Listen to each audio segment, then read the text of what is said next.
Welcome back to Introduction to Active Directory. We're going to jump right into our first actual technical module regarding Active Directory domain services and dive into some depth. Active Directory domain services, we're going to start with an overview. We're going to go into the two essentially halves of Active Directory domain services, the physical structure and the logical structure, or really the technology pieces. The overview is going to cover these topics. It's almost not Active Directory domain services. It's more an overview of what it provides, the different functionalities that this software provides for and what they are in terms of overall technology. Not so much specific yet. The first detail is a technical detail. The protocol used to access Active Directory, Lightweight Directory Access Protocol, or LDAP, based on the X500 standard and TCP/IP. It's a client-server piece of software that lets the clients, workstations, other servers access domain controllers, which we're going to learn about in a little while, and the technologies provided by Active Directory domain services. We start off with authentication and what it is. Authentication is the process of verifying a user's identity on a network. A good analogy, a passport, a driver's license. I want to make sure you are who you say you are. A passport is exactly that. It's a way for me to say, who are you? You can tell me all you want, but that passport provides me with proof. Two components, an interactive logon, which allows me to log on to the computer in front of me, and a network authentication, which grants access to network resources. Once you've been authenticated, the next step is authorization. Authentication is who you are. Authorization is what you can do. The process of verifying that an authenticated user has permission to perform an action. Security principals are issued security identifiers when the account is created. In the case of Windows and Active Directory, a SID is the term you'll use or see used most frequently. User accounts are issued security tokens during authentication that include the user's SID and related group SIDs. I'm going to get a token that just says, this is who I am, these are the groups I belong to. Shared resources on a network include access control lists that define who can access the resource. We're going to branch off here in just a moment and talk a little bit more about access control lists.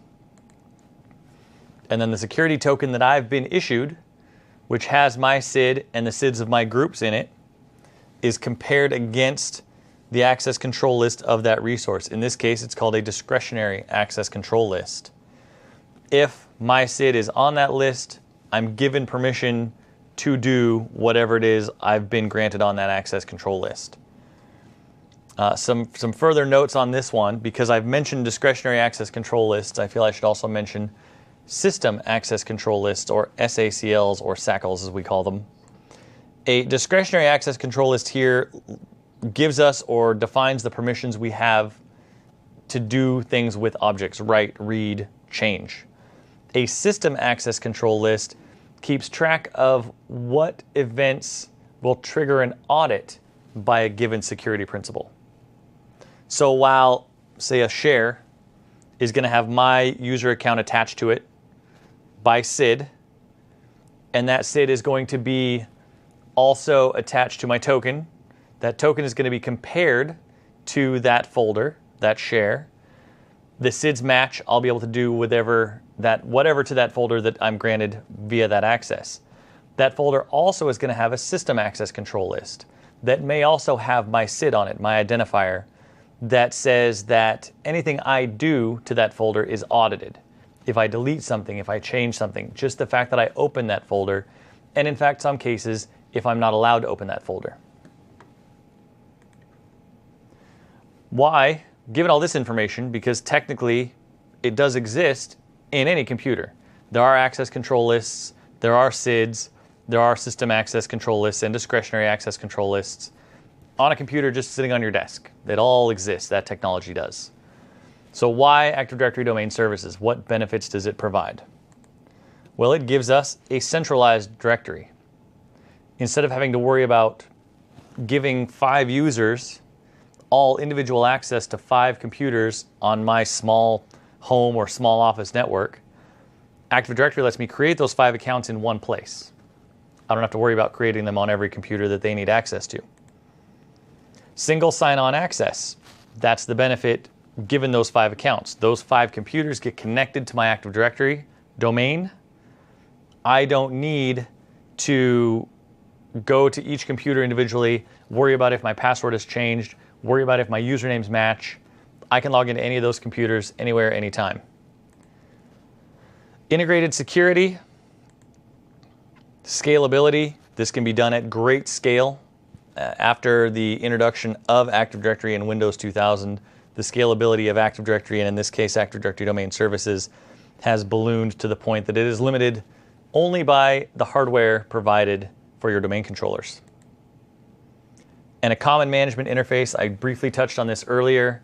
This allows for a person or a series of people to manage all the components of Active Directory Domain Services in a single location or from various locations, but always using the same interface. No one's going to have to worry about not knowing what's going on or what someone else has done or what tools are being used.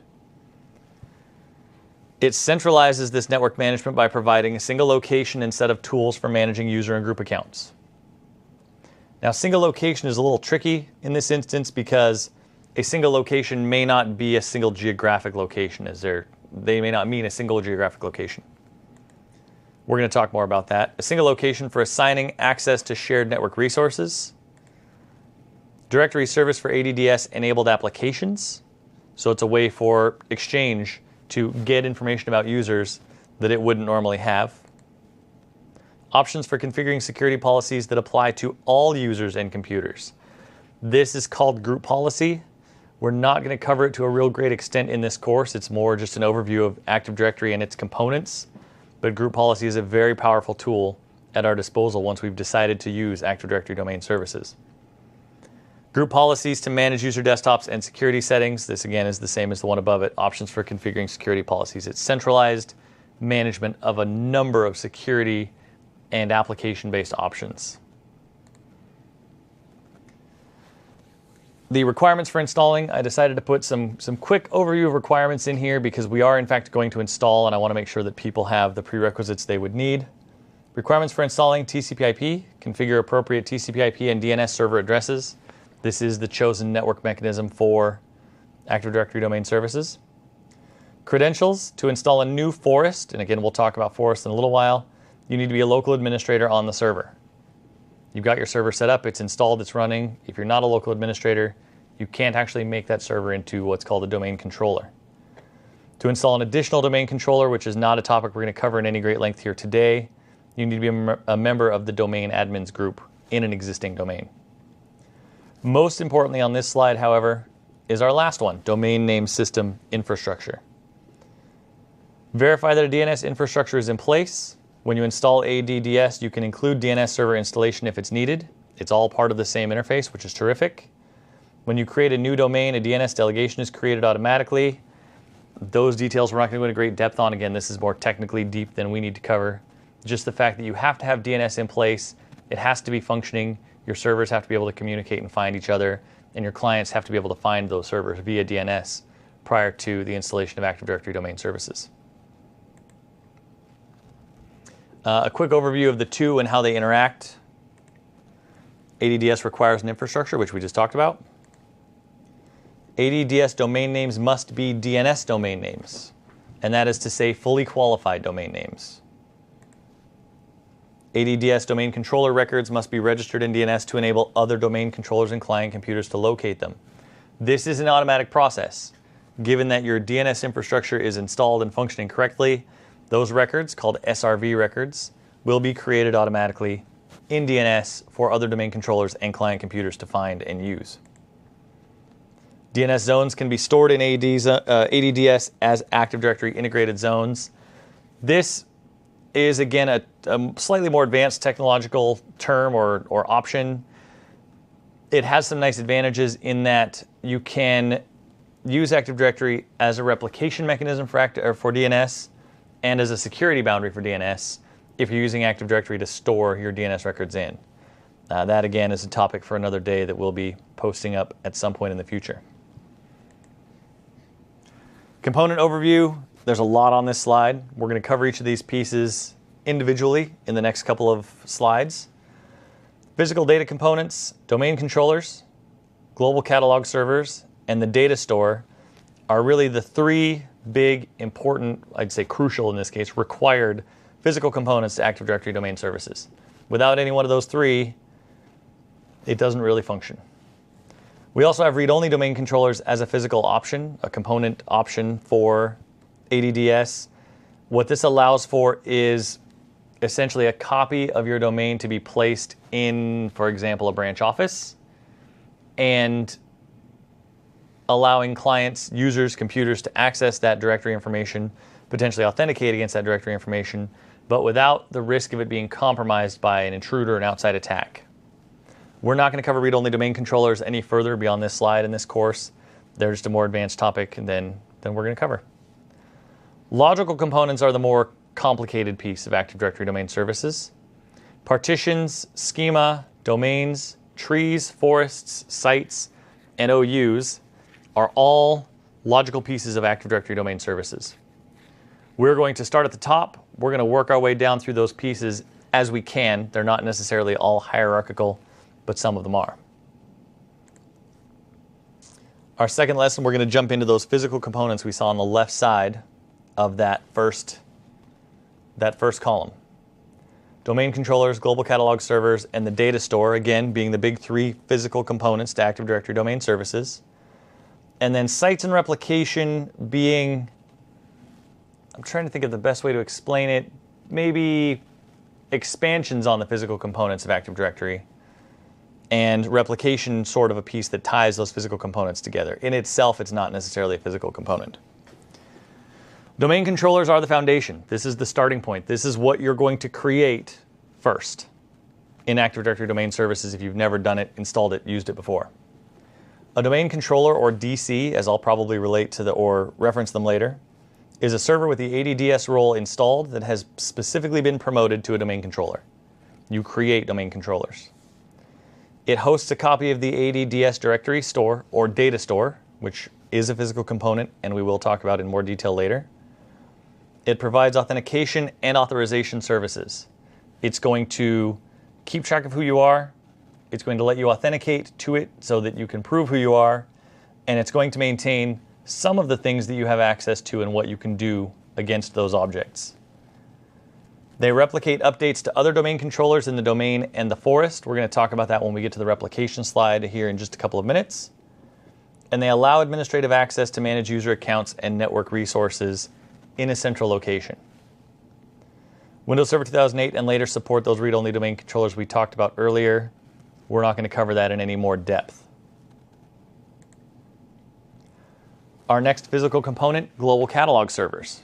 Global catalog servers are domain controllers that also store a copy of the global catalog. And what the global catalog is it is a copy of all the objects in Active Directory and a subset of the attributes of those objects. Now, where this gets to be specific and where a global catalog is different than a domain controller is in this first line, this first option, contains a copy of all ADDS objects in a forest. We're going to cover forests in just a minute so that you'll learn a little bit more about why a global catalog is different than a domain controller. Improves efficiency of object searches by avoiding unnecessary referrals to domain controllers. Again, this is one of those situations where we have to reference technology to explain technology that we haven't necessarily learned about yet. We're going to learn about forests, domains, and trust in a few minutes. Global catalog servers are also required for users to log on to a domain. Again, we'll cover that as we get into domains, forests, and trees. The ADDS data store is where all this information is physically kept on a server. Actually, in my opinion, kind of one of the more overlooked aspects of Active Directory domain services. A lot of people install ADDS, they configure it, they set up their users, their computers, their printers, their resources. They manage with all the tools with not a lot of thought to the data store itself, the database that all this information is kept in and where it's stored. Again, we're not going to go into too much technical depth. We could spend hours and hours just on this one topic. It does consist of a single file, ntds.dit or ntds.dit, stored by default in the system root ntds folder on all domain controllers. This is a configurable option, as we'll see in a little while, and is accessible only through the domain controller processes and protocols. There is a slight caveat to that bit of information. I might demonstrate it in a little while. I'll have to decide if that's a worthwhile demonstration. ADDS replication is the process of making sure that database is the same across all of your domain controllers. ADDS replication copies all updates of the ADDS database to all other domain controllers in a domain or forest. We want to make sure if we've changed a password, if we've removed a user account, if we've added a user account, that those changes exist across our entire domain infrastructure so that those users can or can't authenticate depending on if we've removed or added them, and their passwords have been updated if it's been changed in the last couple of minutes. We don't want them to change their password, log off, try and log back on and have it fail because they're trying to get to a different domain controller than originally the change was made on. Ensures that they have the same information. Uses a multi-master replication model. What this does is ensures that there's no single point of failure. There's no single authoritative source for that information. This is a complicated technological concept because without a single authoritative source, how do you know where those changes come from? They are tracked within ADDS. We're not going to go into the technical details of how, but it does keep track of basically who was last. What was the last change made that's actually an official change that should be recorded across all of these databases and all of these domain controllers. And can be managed by creating ADDS sites, which we're going to talk about in a couple of minutes. And in this case, how they relate specifically to replication. The replication topology is created automatically as new domain controllers are added to the domain. However, it can be modified using sites. What are sites? An ADDS site is used to represent a network segment where all domain controllers are connected by a fast and reliable network connection. Sites are not an organizational boundary in terms of we have a branch office in London, we have a branch office in Paris, we have a branch office in New York. Those are not necessarily Active Directory domain services sites, depending on the speed of the links between those offices. Sites are associated with IP subnets, typically, and by default, as you're expanding out your Active Directory domain services to further sites, this will be created automatically. Used to manage replication traffic, used to manage client logon traffic, used by site-aware applications such as DFS or Exchange servers, and used to assign group policy objects to all users and computers in a company location, potentially. There's a big potentially on that one. Sites are defined based on network bandwidth, so that's what you're going to want to know ahead of time before you design any sort of site infrastructure. The primary reason, as I've mentioned, is WAN links and high-speed versus slow-speed WAN links. Now, to kind of tie all this together, we're going to get into logical components. We're going to talk about what it is we're creating when we create our first domain controller, when we create subsequent domain controllers. As I mentioned before, day 0 is going to be a domain controller. You're going to create a domain controller in the first steps of implementing an Active Directory domain services infrastructure. When you do that, when you create that domain controller, the Active Directory domain services store and the information in it are based on this, the Active Directory domain services schema. Defines every type of object that can be stored in the directory, enforces rules regarding object creation and configuration. There are some examples provided. There's a class, what objects can be created in the directory, for instance, a user or a computer. And then attached to those classes, there are attributes. Information attached to an object, a display name, a username, a computer name, a phone number. There are hundreds of attributes. We could be here all day. So now we get into the basics of these logical pieces, how they relate. I've already talked about a couple of these. I'm at this point going to go from the simplest to the most complex. A domain used to group and manage objects in an organization. When you bring up that first server and you're a local administrator and you deploy Active Directory, you're going to install the role. Then after that's done, you're going to run the tools to actually create a domain controller. This is what you're going to be creating. You're going to be building a domain. That domain is going to be part of a forest. That forest is going to contain a tree. That tree is going to be your domain for now. There are administrative boundaries for applying group policies and objects, a replication boundary for replicating data between domain controllers potentially, and an authentication and authorization boundary that provides a way to limit the scope of access to resources. As I mentioned, we're going to build on this. That domain that you're going to create is going to be part of a tree. For the sake of demos today, we're only going to have a single domain. We're not going to build out subdomains, as these are called. A domain tree is a hierarchy of domains in ADDS. All domains in a tree share a contiguous namespace with the parent, as you can see here on the slide. Contoso.com is our parent domain. emea.contoso.com and na.contoso.com are our child domains or subdomains. This is a single tree.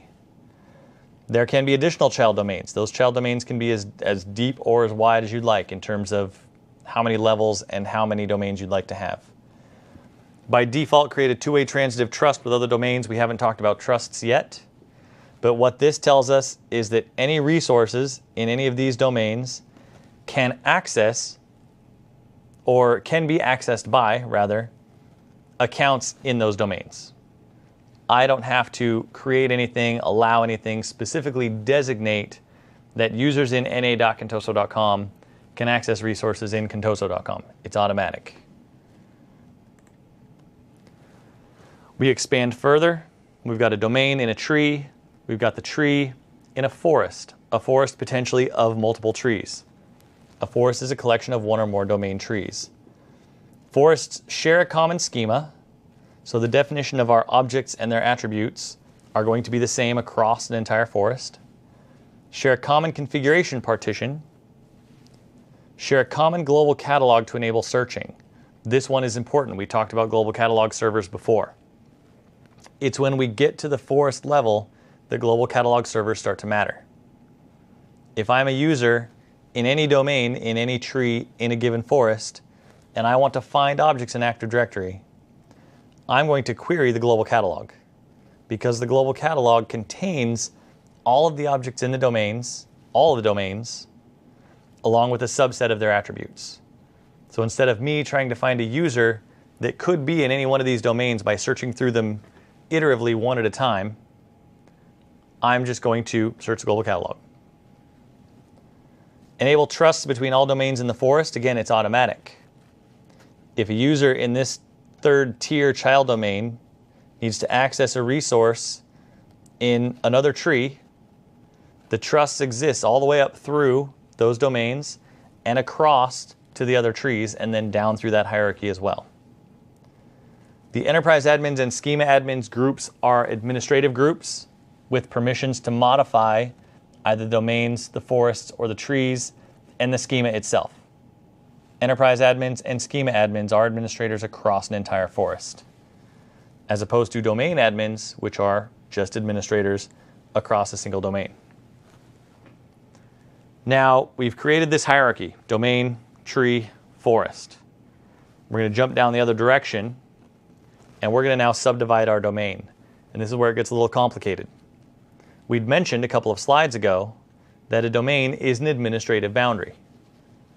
It's a way for you to group users and computers or objects in your organization together to be administered as a single unit. But that doesn't necessarily mean it's our smallest division.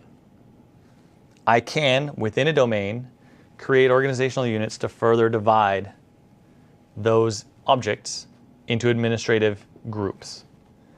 A user used to represent your organization hierarchically and or logically. I should put and or here. There are a number of different criteria for creating organizational units. Manage a collection of objects in a consistent way. And I would almost say here, manage a collection of objects that are consistent with each other but not with other objects. If I have 10 users that I want to have a certain security rule applied to, but I don't want that rule applied to the rest of the users in my domain, I'm going to use an organizational unit to do it. Delegate permissions to administer groups of objects. This one is handy, especially in larger enterprises, much like here at Microsoft. If you have business groups defined in your organization, and those business groups have their own IT infrastructures, and they have their own administrators to manage those IT infrastructures, I can create organizational units. I can put users, computers, and other objects from those different organizations into those organizational units, and I can give rights to manage those objects to other administrators within those business unit IT departments. And apply policies. Again, this is the group policies we referenced. I'm not going to cover in any great depth yet today. Trusts, we've mentioned a couple of times. A trust provides a mechanism for users to gain access to resources in another domain. It's actually a pretty simple concept. If I'm in domain A, if I'm in contoso.com, and I want to access resources in domain B, na.contoso.com, in theory, that may not be possible. And I say in theory because according to Windows and how things are done in domains here, it is possible by default. It's only possible because by default, in a Windows forest in Active Directory Domain Services, when you add domains to a forest, two-way transitive trusts are created by default. Users in contoso.com can access resources in na.contoso.com and vice versa, of course, according to the application of authorization to use those resources. But what it allows me to do as an administrator is I can go into a resource, I can right-click, I can go to Properties, I go to the Security tab. When I click Add, I have available to me all of the resources across all of the domains in my forest to add to that resource. That isn't always the case. It hasn't always been the case even within Windows operating systems. And I can still, beyond the default trusts created, create further trusts to other domains, external domains potentially, or even create what are called shortcut trusts within my forest. Trusts are typically directional. The trust direction flows from trusting to trusted. And I'm going to try and put this in clearer terms. The trusting domain is the domain that contains resources. I have something someone else wants access to. For me to provide that access to that other domain is to trust that domain and its users to access my resources. So the trust flows from me to the other organization. Transitive trusts are not directional. Or let me rephrase that. Two-way transitive trusts are not directional. They flow both directions. The transitive part of a two-way transitive trust is much like some rules you learned in mathematics when you were younger, possibly junior high. If I'm in contoso.com and then I have na.contoso.com as a subdomain, and then I have sales.na.contoso.com as a further subdomain, the way two-way transitive trusts are created, or the transitive property of those trusts, is that if I trust NA and NA trusts sales, I trust sales. My trust of NA flows through NA to anything that they trust as well. And again, these are all two-way by default in Active Directory Domain Services. All domains in a forest trust all other domains in a forest. Trusts can extend outside the forest. Those can be established manually. This list is just a list of the objects available to us, a small set of the list of objects available to us in Active Directory Domain Services. Users are going to be probably one of the most familiar. If you've gotten into Active Directory, if you already manage Active Directory, or if you haven't, but you happen to have used a computer at any point in the last 10, 20 years, a user is going to be a pretty well-known concept. A user object is merely the representation of a user in Active Directory Domain Services and the attributes attached. Name, username, telephone, office, address, dozens and dozens of attributes.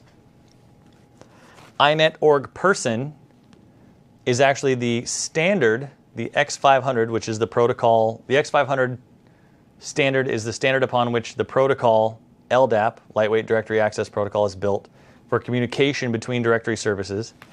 INET org person is the X500 standard representation of a user across any directory service. So this exists in Microsoft's Active Directory Domain Services as a means to communicate across product boundaries, used for compatibility with other directory services. Contacts are just that. It's a contact card. This person has an email address outside our organization. We want to keep track of that.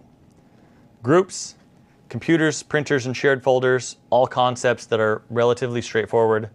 Groups, there can be some complication.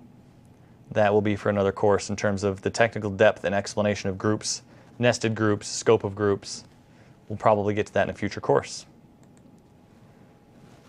I'm going to jump into a demo. We're going to take a look at Active Directory Domain Services and its actual implementation.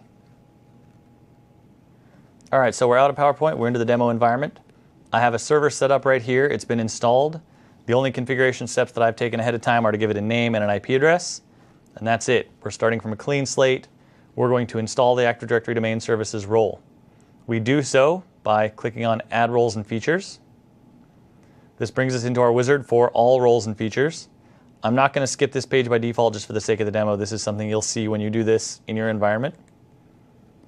We're doing a role or feature-based installation, so the default is the correct option. Server selection, we're doing this on the local server, which I've just named server.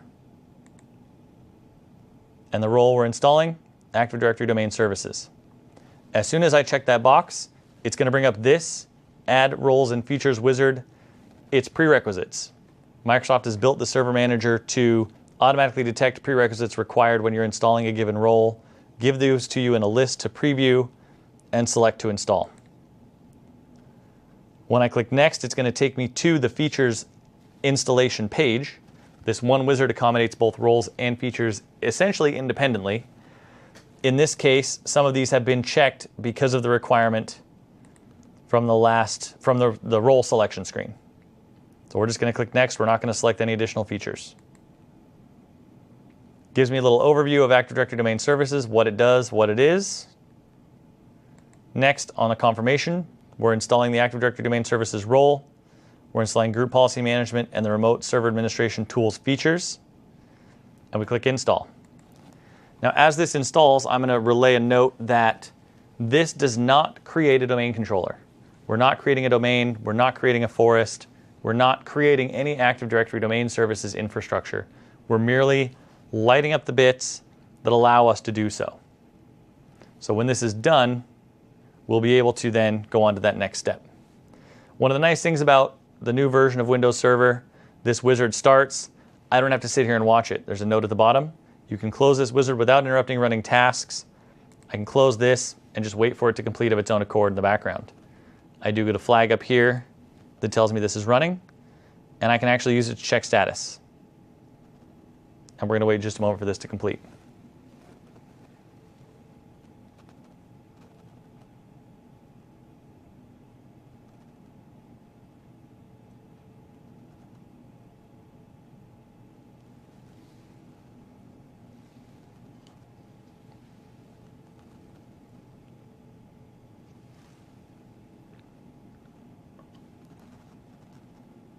As you can see, it doesn't take that long.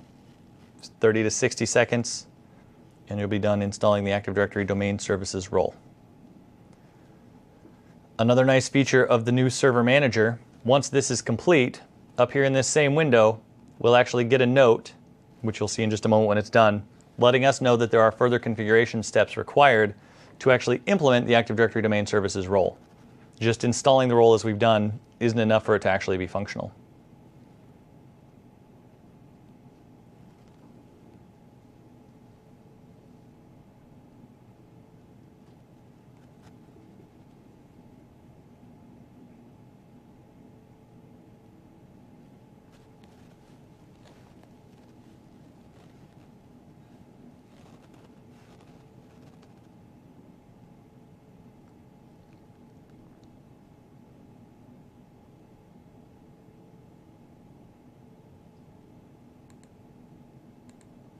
So now we can come up here and we can see that our feature's installed.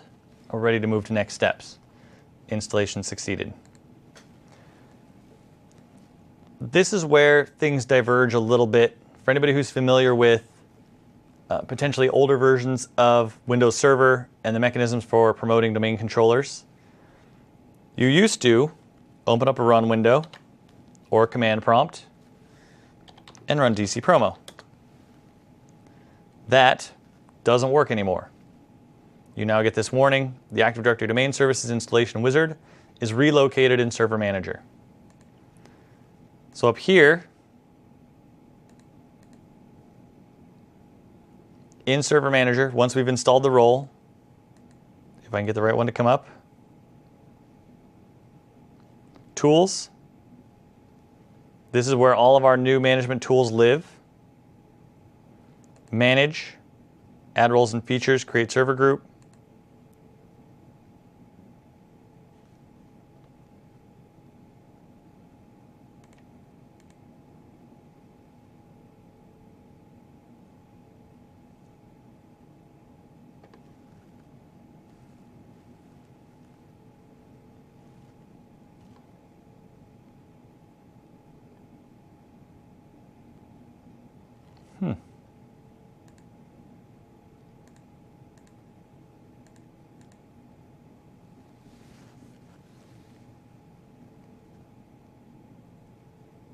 So once,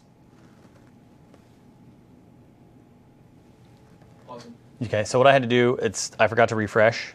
Okay. So I'll just pick it back up with a note. After a quick refresh of the console, we come over here to the flag. So it would basically back up out of Tools, out of Manage. We'll pick up after the DC promo. This error comes up and go to, I'll do a quick refresh, and this status is going to change, and then our prompt is in here. Okay.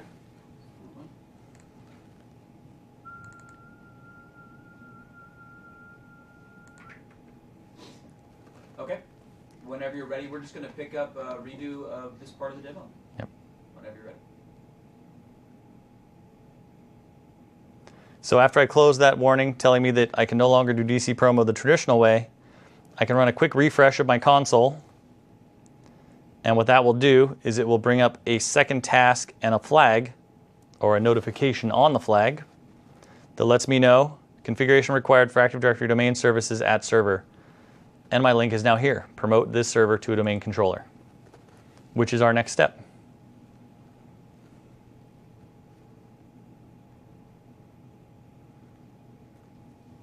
It's good and bad these days that Microsoft makes a lot of things very easy. Not quite as complex as it used to be. It may take a second to come up. And in this case, came up behind my other window, so here it is up front. This is very much a wizard. It's going to walk us through the process top to bottom. Select the deployment operation as first. We don't have an existing domain. We don't have an existing forest. So we have to create a new forest. So as I explained earlier from the domain up, we have to create this from the top down. Forest first, then, well, the tree sort of comes from the domain name we're going to give it. So root domain name, contoso.com.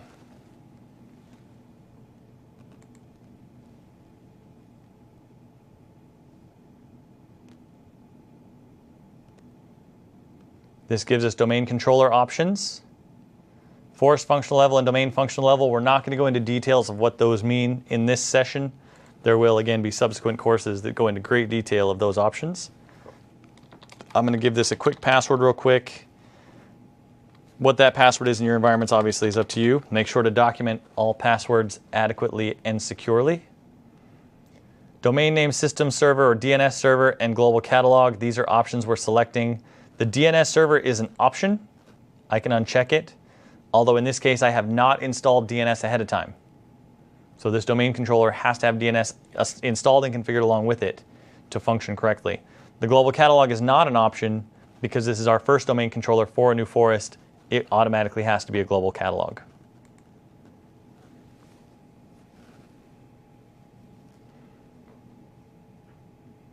There is a warning at the top of the screen: a delegation for this DNS server cannot be created because the authoritative parent zone cannot be found or does not run Windows DNS server.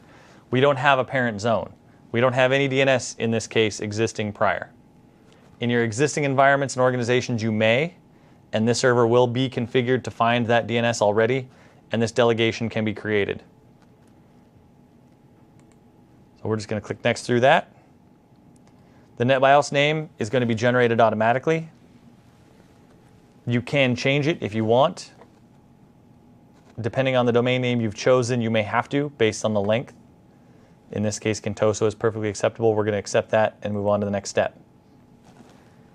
In this next one, I mentioned earlier that the data store, that file, ntds.dit, where it's stored is right here, c/windows/ntds. Same thing for the log file. This can be modified. There are a number of guidelines for putting this file on other volumes. It does have to be a local volume. It cannot be kept on a network. There are other criteria, rules, and considerations for moving it elsewhere. Again, we're not going to cover those in this. We're just going to go ahead and accept the defaults and put our ntds.dit on the C drive. We get one more quick glance at our options, what we've selected. One thing I haven't talked about and won't talk about too much in this course is PowerShell as an administrative tool for Active Directory domain services. As this course is more of an overview, we're not going into a lot of technical depth on the tools used to manage or manipulate Active Directory domain services, more just what it is.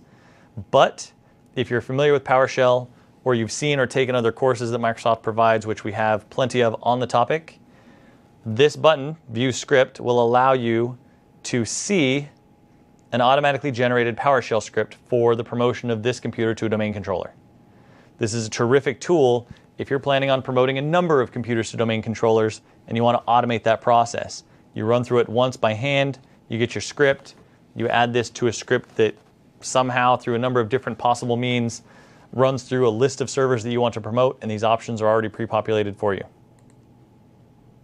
In this case, we're not going to use the script, we're just going to continue the wizard, hit next. It makes sure that all my prerequisites are met. I don't anticipate any problems with this step.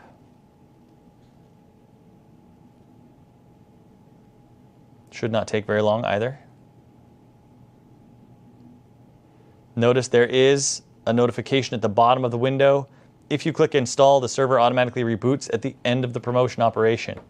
A domain controller promotion is a reboot required scenario. A couple of mentions, a couple of notifications. Windows Server 2012 have a default for security setting named Allow Cryptography Algorithms Compatible with Windows NT 4. We're not going to go into any details, just know that these are standard warnings. None of these are unexpected in this case. A delegation for this DNS server cannot be created. This is the same error we saw before. Prerequisites check completed and passed successfully. None of these are stopping errors. We're going to click install, and we're going to actually move to another virtual machine that already has this process done. Again, it's automated. There's not much I can do at this point, not much I'm even going to see. It doesn't give me a lot of detail in this window. So we're going to switch over to another virtual machine on which this is already done.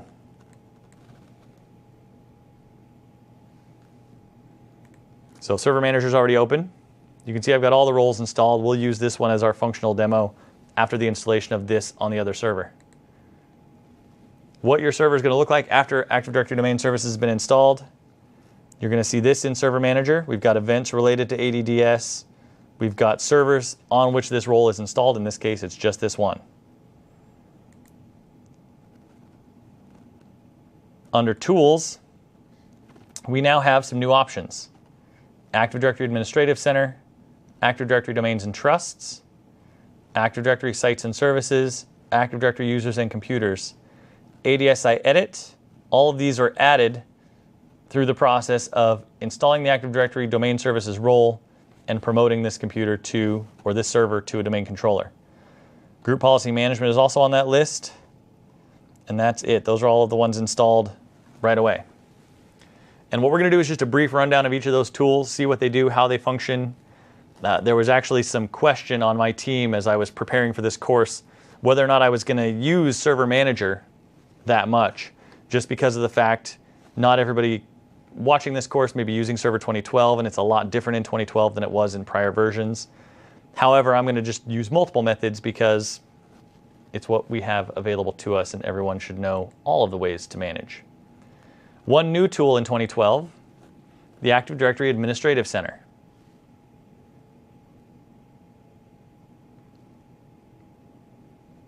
This is a new centralized tool for managing our domain. As we've already seen in the Tools menu, there are a number of tools installed. Microsoft is attempting to consolidate. Overview, this is one of the better changes in the new Server Manager. This gives me a lot of information about these tools right off the bat. Learn more, use the Administrative Center to manage IT tasks, use the Active Directory module for PowerShell, find answers on the Active Directory forums, Dynamic Access Control, a feature we're not going to talk much about here today, and the Microsoft Solution Accelerator to help configure Dynamic Access Control also goes with that last topic. Over here on the left, this, Contoso Local, is our domain. You now have a view of the domain you just created. For example, computers.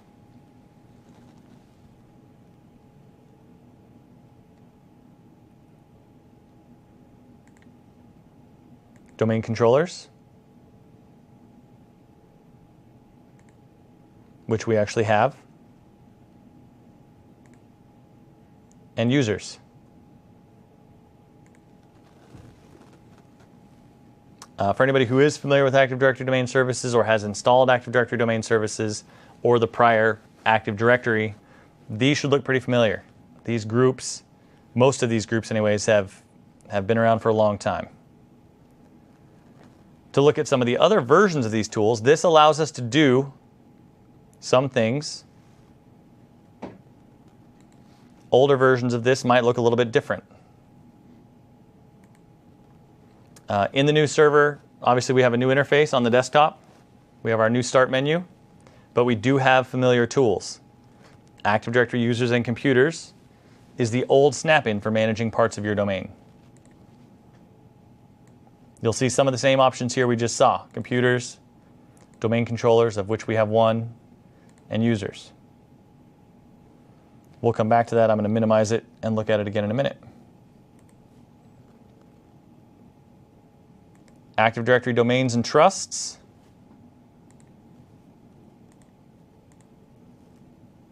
Doesn't seem like there's a whole lot to it. We only have one domain. We don't have any trust created because we only have one domain total. But it's in properties that a lot of this tool's value comes out. This is where we would create or manage pre-created trusts between this domain and other domains.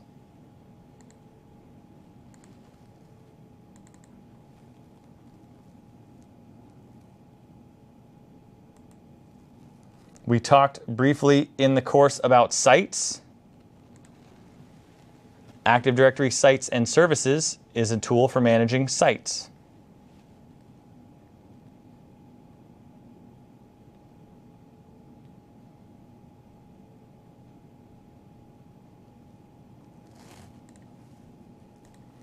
As mentioned, sites are created by default based on subnet. There is right here a site created, default first site name. This is always the name, hence the title, default first site name. Anytime you create an Active Directory domain, this is your starting point. These are the servers in that site. These are the settings that relate to that server in that site. If we go into properties, we see connections. This is where we'll see other servers, other domain controllers that we're replicating to and from. And then normal security and attribute editor object options for this as well. We're not going to be doing any demos involving multiple sites, but this is where you would manage that. All right, to close out this demo, I'm going to open up Active Directory users and computers. We're going to do a little bit of a comparison, old tools and new tools, as well as exploring really the meat of Active Directory and what it manages, or Active Directory Domain Services and what is managed, which is objects, users, computers, and the like. Here we have the old version, Active Directory users and computers, up on the screen. We're going to open up, double click on this administrator account. and just look at the options available. Names, numbers, emails, organizational details, address, and then we get to account, a little bit of a technical tab. We have our logon names, we have logon hour restrictions, which because this is the administrator account, it's a domain administrator account, I can't restrict. We have logon to, same thing, I can't restrict this because it's a domain administrator account, where I could restrict what computers this computer could actually log on to. I have account options. We're not going to go through all of these one at a time. It would take us far longer than we have for this course. But feel free, if you've followed along with this demo or if you've got an environment that you're in where you have access to this information, explore these tabs, what the options are, what they mean, and this really becomes the foundation of Active Directory domain services. Now what I'm going to do is I'm going to close this, and we're going to look at the same information in the new tool.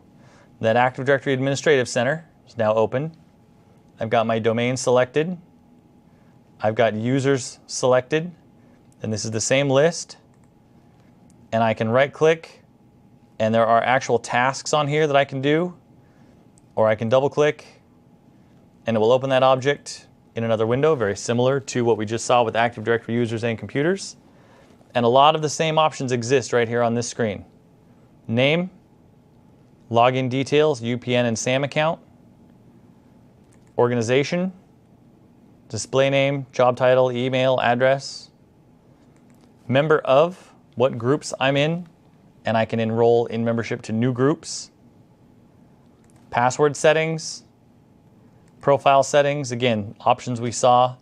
And then down here at the bottom under extensions, these are the tabs that were available in Active Directory users and computers that haven't been yet put into this new forms-based interface. So these are the remaining tabs: session information, remote control information. So the same options available. We've just changed how it's presented, made it a little bit easier, a little bit more consolidated. There's a lot more on this one screen than having to go through those first 4 or 5 tabs to get to all of this information at first. That is pretty much the end of the demo on Active Directory domain services. There is provided in this particular slide deck, there's a module review and takeaways that when you download this slide deck is going to be available to you. It's going to have review questions. It's going to have a summary of the topic discussed. That's not something we're necessarily going to go over in detail right now.